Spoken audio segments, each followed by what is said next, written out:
네, 두 번째 시간은 계시록 7장 4절로 8절을 인용했는데 봅니다.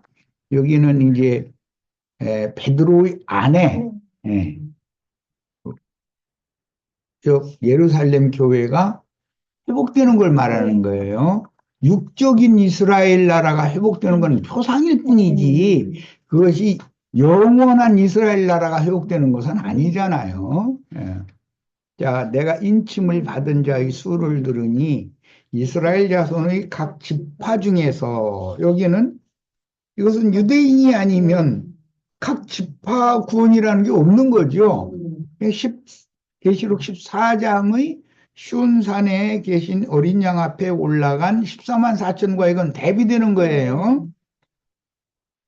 인침을 받은 자들이 14만 4천이니 유다 지파 중에 인침을 받은 자가 1만 2천이요 르우벤 지파 중에 1만 2천이요 갓 지파 중에 1만 2천이요 아셀 지파 중에 1만 2천이요 납달리 지파 중에 1만 2천이요 므낫세 지파 중에 1만 2천이요 시므온 지파 중에 1만 2천이요 레위 지파 중에 1만 2천이요 이사갈 지파 중에 1만 2천이요 스불론 지파 중에 1만 2천이요 요셉 지파 중에 1만 2천이요 베냐민 지파 중에 인침을 받은 자가 1만 2천이라. 이건 각 지파별로 지금 구원을 얻었어요. 여기 이제 빠져나간 지파가 있죠.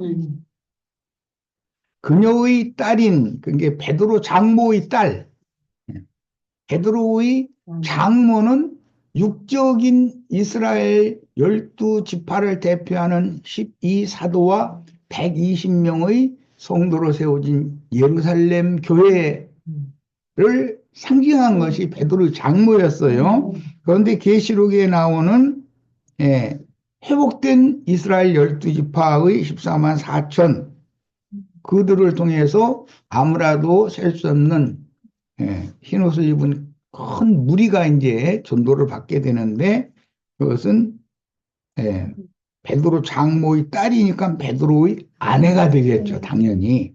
이게 비유라는 거 이런 것이 베드로의 아내는 이방인의 때가 종결될 때 그 영께서 받으심이 되어 이방인의 때 동안 끊어졌었죠.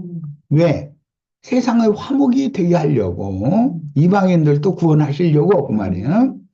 인맞은 12지파의 신앙 회복인 이스라엘 민족의 부활로 역사에 성취되어 12지파의 14만 4천을 이루고 그들을 통해서 아무라도 셀 수 없는 흰옷을 입은 큰 무리를 얻는 그 천년 기간의 왕국이 성취가 될 것입니다.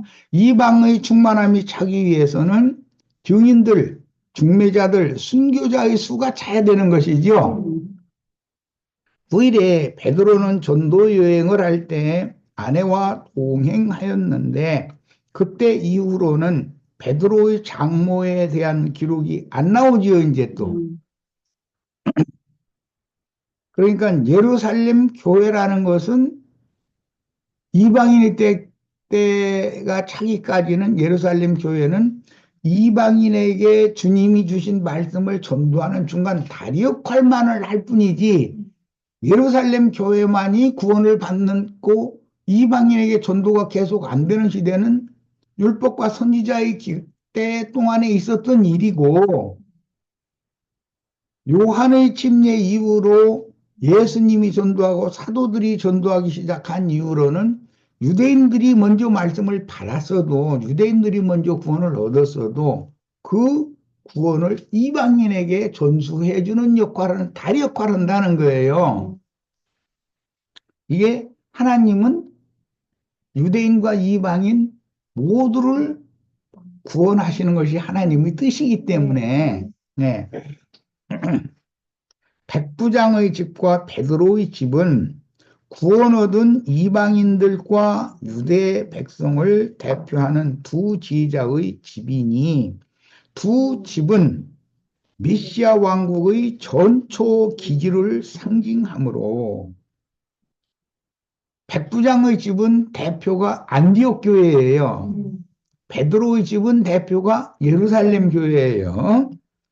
후에는 이방인들의 안디옥 교회와 12지파의 예루살렘 교회를 대표하며 그 당시에 하나님의 집은 결국 백부장의 집과 베드로의 집으로 대표된다는 것을 암시합니다. 베드로의 집이 세 번째 나온 것은 맨 앞에 갑절의 저주를 받은 문둥이가 치료받은 얘기가 나왔기 때문에 유대인들의 구원이 앞서고 그 다음에 이방인의 구원으로 가고 그 다음에 유대인의 구원이 이방인이 될 동안은 사라지지만 세 번째 베드로의 장모가 치료받는 건 예시이기 때문에 이것은 실제적으로는 인마진 이스라엘 12지파는 예루살렘 교회는 반드시 부활한다. 이걸 보여주는 거라는 거예요. 마태복음 23장 37절로 38절 예루살렘아 예루살렘아 선지자들을 죽이고 네게 파송된 자들을 돌로 치는 자여 암탉이 그 새끼를 날개 아래에 모음같이 내가 네 자녀를 모으려 한 일이 이게 예루살렘의 자녀라는 것은 이사야 55장? 이사야 55장에 보면 예루살렘의 자녀들 얘기가 나오잖아요. 예루살렘의 딸들 얘기도 나오고 아들 얘기가 나오는데 예루살렘의 아들들이 예루살렘의 딸들에게 장가드는 얘기가 나와요. 그게 영적 혼인인 것이죠. 그걸 만약에 문자대로 해서 남매 간에 결혼을 해? 또 이렇게 말하면 그게 안 맞는 말이죠. 성경에는 술람미 여자가 솔로몬에게 사랑하는 아내예요. 그런데 솔로몬이 신부였죠.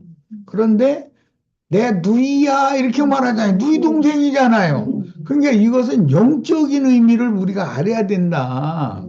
그러니까 예수님이 이런 것 때문에 누가 내 어머니요, 형제요, 자매냐 이제 이런 얘기를 하면서 제자들을 가리켜서 제자들이 내 어머니도 되고 형제도 되고 자매도 된다 그렇게 말했잖아요. 이게 영적 해석을 우리는 할 줄 알아야 된다는 거예요.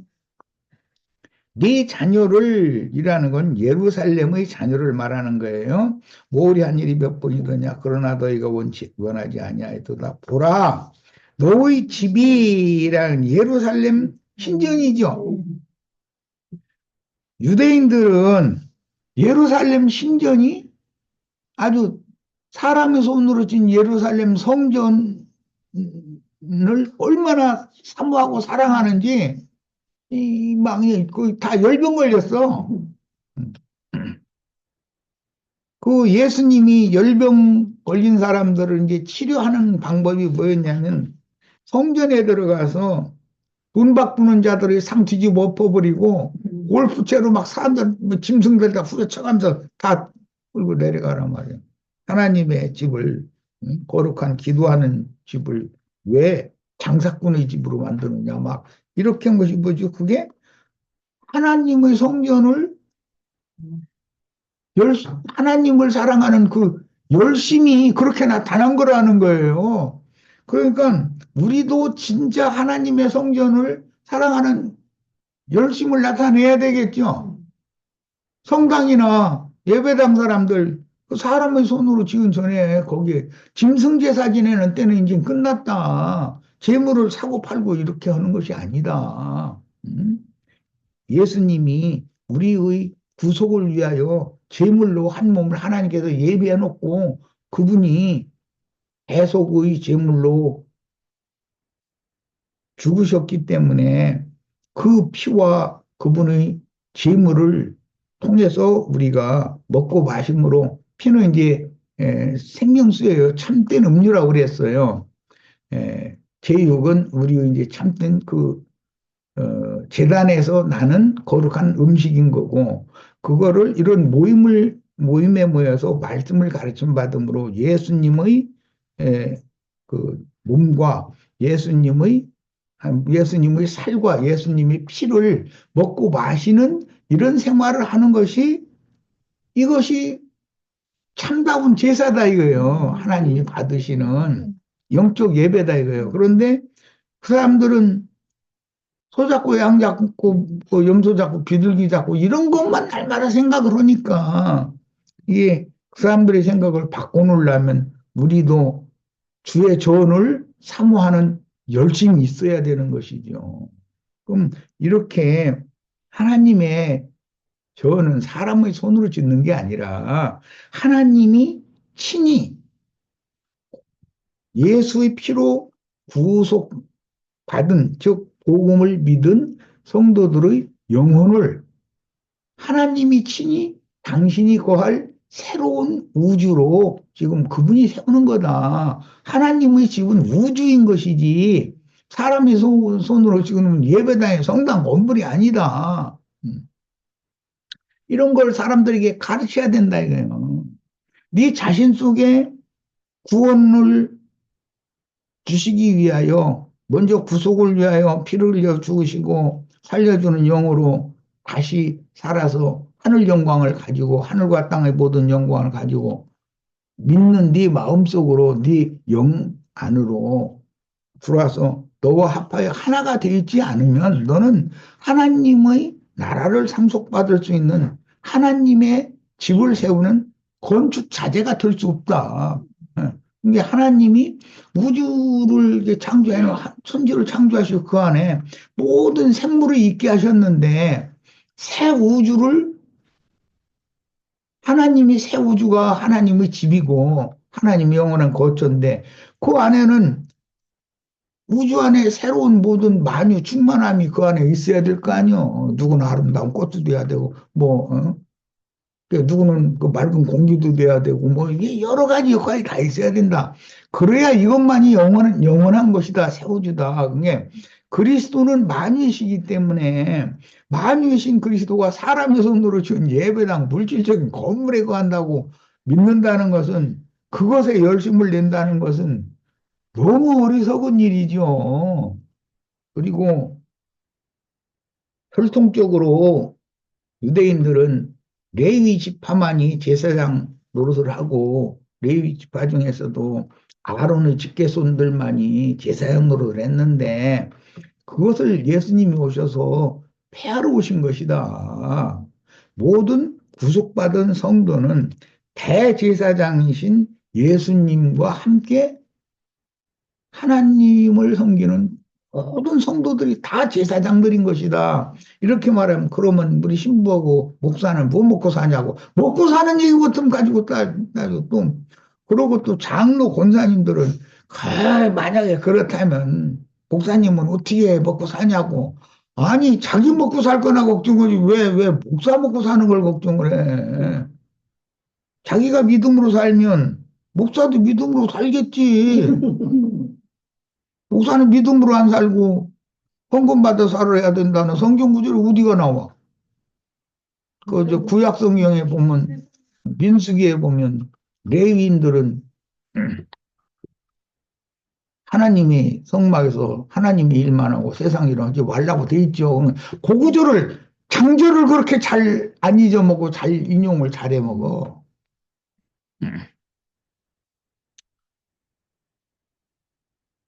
그게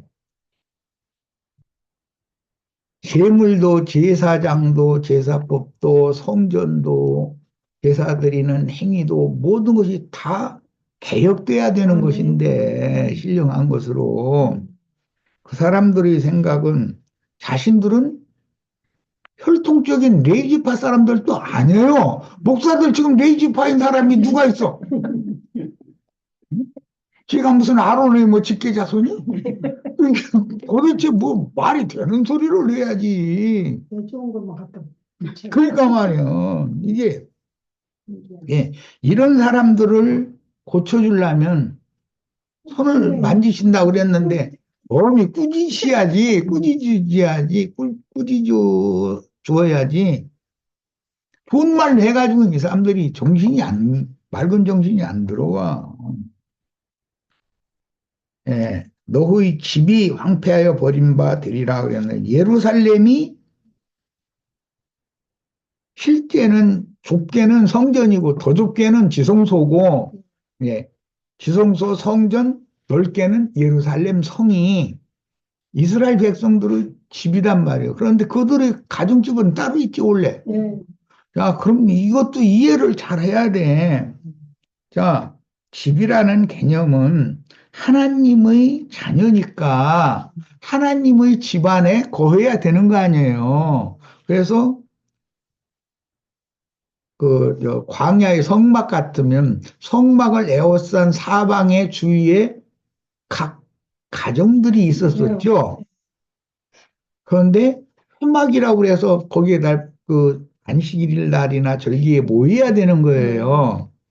야, 이런 것이 다 모형적인 것인데, 이 하나님의 집이 하나님 아들이면, 하나님의 자녀면, 아버지 하나님의 집이 내 집이죠, 당연히. 예를 들어서, 이제, 나 같으면은 우리 자식들이 아버지가 여기 있으면 여기로 와야 되는 거예요. 야, 그게 지 집이거든, 저 집이거든. 그런데, 그런 개념이 유대인들은 하나님 자신이 자신들의 영원한 거처라고 믿는단 말이에요. 이게 제일 중요한 신앙인 것이거든. 그래서 더 좋은 참본향이라는 말이 히브리서에 나오는데 더 좋은 본향이라는 것은 예루살렘을 의미한 거였다 이거예요. 그들의 생각 속에는 왜 거기가 하나님의 집이니까 하나님의 집이 하나님의 자녀는 자기 집이잖아요. 그런 개념에서 이게 하시는 말씀이에요. 성경은 예루살렘을 의인화하여 살아있는 인격으로 표현하는데 이렇게 돼 있죠. 예루살렘아 예루살렘아 선지자들을 죽이고 내게 파송된 자들을 돌로 치는 돌멩이요가 아니라 돌로 치는 자여니까 의인화한 거잖아요. 인격화하는 거잖아요. 그 당시 유대인들은 예루살렘을 자신들의 영원한 본향으로 여겼으며 이게 유대인들의 전통적인 신앙이에요. 유대인들은 하나님이 계신 곳이 자기가 있어야 할 곳이에요, 마땅히.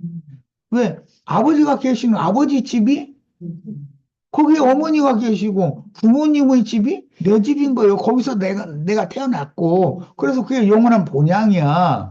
이런 것이 히브리인들의 신앙관이다 이거예요. 자, 영원한 본향으로 여겼으며 그 이유는 예루살렘에는 신전과 왕궁이 있으므로 그들의 하나님 여호와의 거처는 곧 행인과 나그네들이 하나님과 함께 거주하는 자신들의 본향집이라고 믿어왔기 때문이다. 그러니까 그들이 이 생에 사는 것은 전부 행인이요 나그네이기 때문에 언젠가는 내가 아버지 집으로 돌아가야 된다. 그런 개념이 셈족의 신앙관이었었기 때문에 요한복음 14장에서 내가 너희를 위하여 아버지께로 가서 거처를 준비를 해놓으면 내가 다시 와서 너희를 나 있는 곳으로 인도해서 너희도 나와 함께 영원히 함께 있게 해주겠다 이랬죠. 그런 말씀이 왜 나오느냐? 셈족의 신앙관 때문에 나오는 거다 이거예요.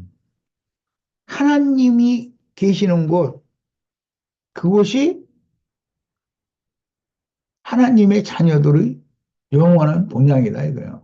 거기에서 자신들이 세상에 보냄을 받았는데 세상에서는 힘과 나그네로 너무나 고통스러운 인생을 살으니까 그들은 늘 내가 어떻게든지 해서 고향에 들어가서 뼈를 묻어야 될 텐데 이거 셈족의 아주 굳은 신앙관이요 전통이고 우리나라 사람들도 셈족이기 때문에 외국에 가서 성공해 보겠다고 가서 했는데 뭐가 잘 되면 거기서 그냥 잘 살면 끝이지만 뭔가가 잘 안 되고 너무나 고통스럽고 고생스러우면 한국에 돌아오면은 뭔가 한국 사람 자기 아는 만한 사람한테 돈 다 긁어 모아가지고 떼어먹고 도망간 사람이기 때문에 돌아올 수 없는 처지임에도 불구하고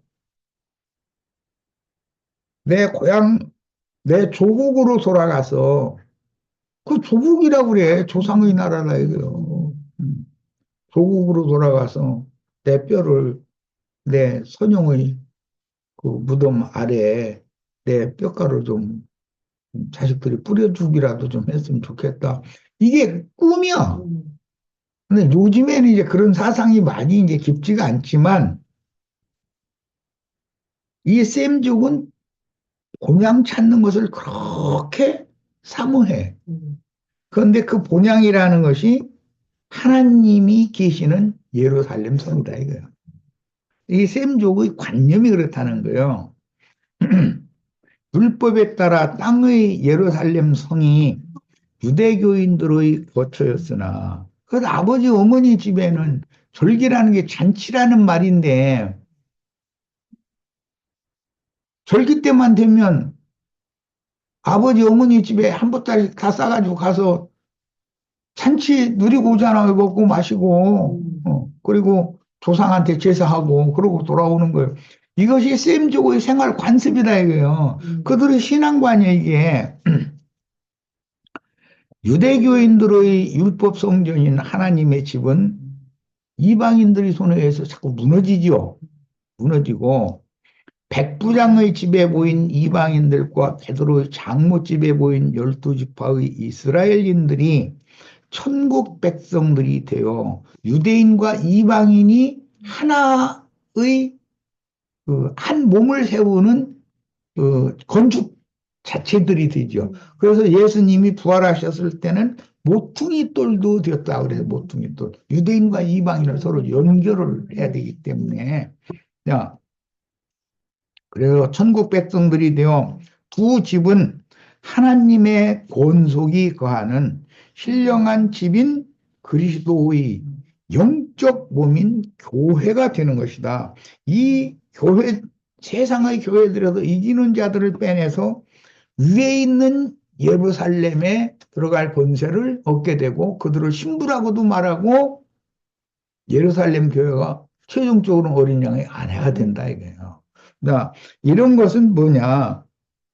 모든 믿는 성도들은 하늘의 예루살렘에 들어갈 권세를 얻기 위해서 지금 이 생에서 행인과 나그네로 사는 동안에 이렇게 열심히 신앙생활을 하는 거죠. 목적은 뭐예요? 12보석들로 기초석이 세워져 있고 12진주문을 통해서 들어갈 수 있는 거룩한 성, 새 예루살렘에 우리 영원한 본향에 돌아가는 것이 목적이잖아요. 예수님은 나는 내가 어디로 쏘아서 어디로 돌아가는 것을 나는 알지만 너희는 그걸 모르기 때문에 너희 죄 가운데 거저 죽는다. 이제 그래서 했어요. 그러면 어디로부터 왔어요? 아버지께로부터 와서 세상에 와서 아버지의 일을 하시다가 다시 어디로 가요? 내가 돌아간다, 어디로 간다는 거예요? 아버지께로 다시 돌아가는 거예요. 이게 모든 인생이 보내신 이로 말미암아 세상에 보냄을 받았다가 자기 생애 동안에 마땅히 해야 될 일을 다 수행하고 다시 보내신 얘기로 돌아가야 되는데 보내신 이의 뜻을 수행하는 것이 아니라 마귀에게 속아서 마귀의 일만을 열심히 하다가 죽어서 어디로 가겠어요? 마귀한테 간다 이거예요. 그 인간의 중심인 영이 마귀의 영과 연합이 되어 있기 때문에 주와파의 한 영이 돼서 성령 안에서 내 영이 하나가 돼 있어야 되는데 마귀와 연합되어 있으니까 당연히 마귀 짓만 하다가 마귀 나라로 가는 건 당연히 이런 것이 최종 심판이라는 거예요. 자, 영원한 완전한 구원과 심판까지 얘기를 했어요. 자, 천국 복음이 믿어짐으로 구속받고 거듭난 영혼들이 하나님의 집을 세우는 건축 자재들이 되어 주님의 새 몸인 교회로 세워지는 비밀에 따라 신약 성경은 교회를 세우고 양육할 때 제자들의 집에 있는 교회들에게 그 영의 편지를 보내어 양육하신 사실을 기록합니다. 참 중요한 말이죠. 백부장의 집에 있는 하인이 백부장의 믿음으로 나왔어요. 그럼 왜 그래요? 사도행전 16장 보면 빌립보 감옥의 간수한테 복음을 전할 때 바울이 응? 주 예수 그리스도의 이름으로 침례를 받고 죄 사함을 받으라. 그러면 너와 네 집이 구원을 얻을 것이다.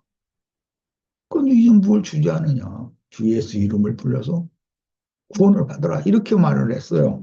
야, 그런 걸 보면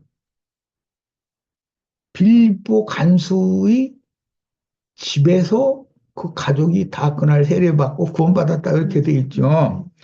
예. 이방인들의 구원은 말씀을 맡은 주님의 믿은 주님의 증인 종들의 믿음이 전이 된다. 전수된다. 그 집에 있는 지체들에게. 그래서 어떤 하나님의 종과 함께 집에 있는 교회를 세우느냐 하는 것은 너무너무 중요한 문제인 것이죠. 성당이나 예배당에 있는 교회를 세워서는 안 되겠다. 자, 주님께 온전히 드려진 제자의 집에 있는 교회들인 각 성의 교회들마다 장로들과 집사들을 세워서 장로, 감독자들이 각 성에 있는 교회들을 목양하며 치리하도록 성령께서 보낸 1차 서신서로 그 영의 말씀을 각 성에 있는 교회들에게 전하였습니다. 그래서 로마서에서 유다서까지의 1차 서신이라고 그러는데 성령이 보낸 교회들에게 보낸 말씀이잖아요. 그리고 계시록의 7교회에게 성령이 교회들에게 또 말씀하시죠. 그건 2차 서신이라고 그래요. 그래서 항상 첫 것을 완전한 게 아니에요. 계시록에 나온 7교회에게 주신 말씀을 하시기 위해서 로마서에서 유다서까지 1차 서신을 보내신 것이고 2차 서신으로 완성을 하려는 건데 2차 서신의 완성이라는 것은 아시아에 있는 7교회들에서 이기는 자들을 빼내가지고 그들로 하여금 위에 있는 예루살렘, 새 예루살렘에 들어가는 권세를 얻게 하는 것이 작은 책의 말씀을 맡은 요한이 마지막으로 사역을 하다가 증인으로 원수들에게 죽임당해가지고 승천하는 것으로 마무리하는 것이잖아요. 이런 성경의 의미에 대해서 잘 전체적인 계시를 깨닫길 바랍니다.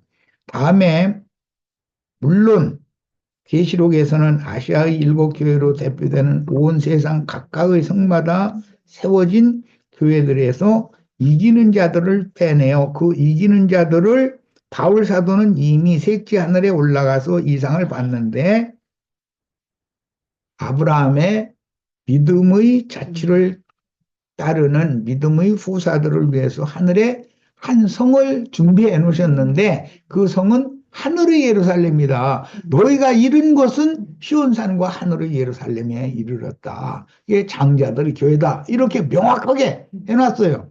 그러니까 성경이라는 것은 무슨 사람의 말로 이러쿵저러쿵 햇살 필요도 없고 건축헌금 내라고 졸라댈 필요가 없는 거예요.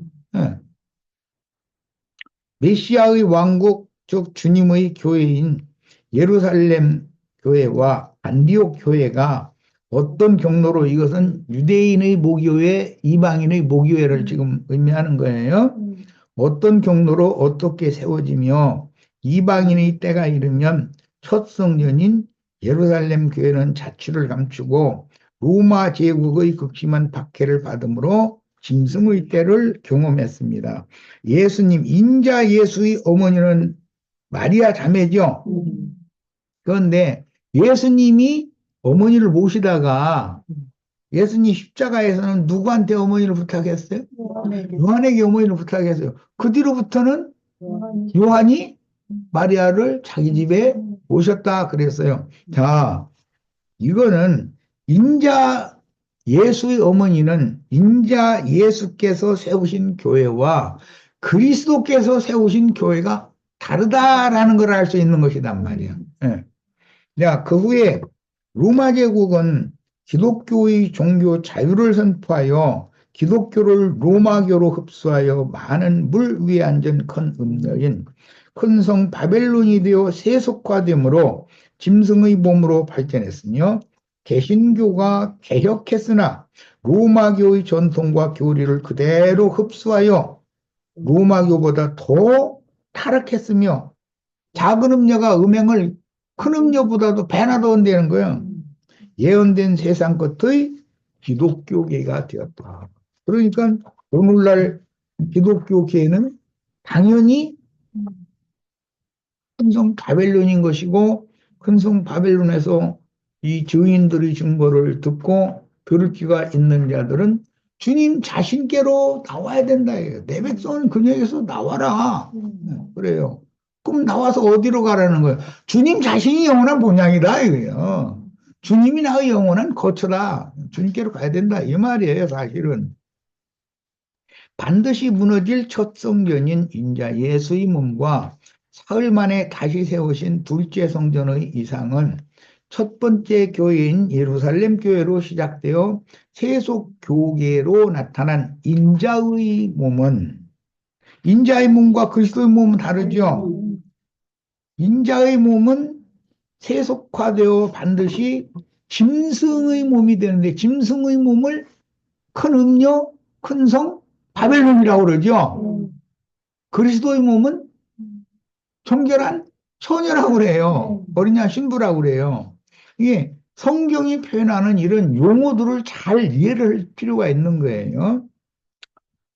자, 그래서 예루살렘 교회는 안디옥 교회에게 복음을 전수해주고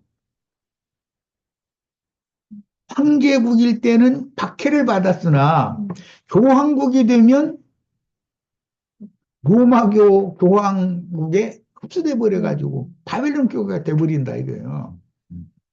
바벨론에 있는 음녀가 돼버린다 이거예요. 자, 이방인의 모든 교회를 대표하는 아시아의 일곱 교회들에서 빼내심을 받는다는, 택하심을 받았다 이렇게도 번역이 되는 말이에요. 계시록 17장 14절에 나오는 말이죠. 이기는 자들로 하늘의 시온산과 위에 있는 예루살렘인 하늘에 기록한 장자들의 교회로 회복하시기까지 예루살렘 교회는 기독교계에 흡수된다. 나중에 교황계, 로마교가 되면 그럼 흡수돼 버린다. 시간이 지나면.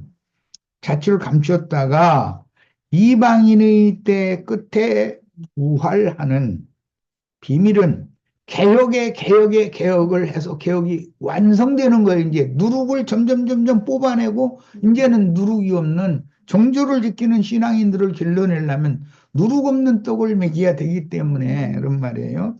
자, 이것은 하나님의 계시로나 깨달을 수가 있는 문제지, 사람이 성경을 연구하고 신학을 뭐 공부하고 그렇게 해서 이게 알 수 있는 문제 아니라는 거예요. 그다음에 특히 이방인들인 중풍병을 치료받은 백부장의 집에서 중풍병으로 심히 괴로워하던, 심한 괴로움을 당하던,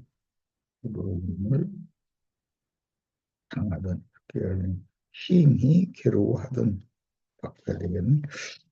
하인이 백부장의 믿음이 전이 되어 중풍병에서 치료를 받고 그리스도의 신령한 새 몸인 교회로 세워짐으로 이방인의 사도인 바울님과 그 동역자들에게 계시된 믿음의 비밀을 이루게 됩니다.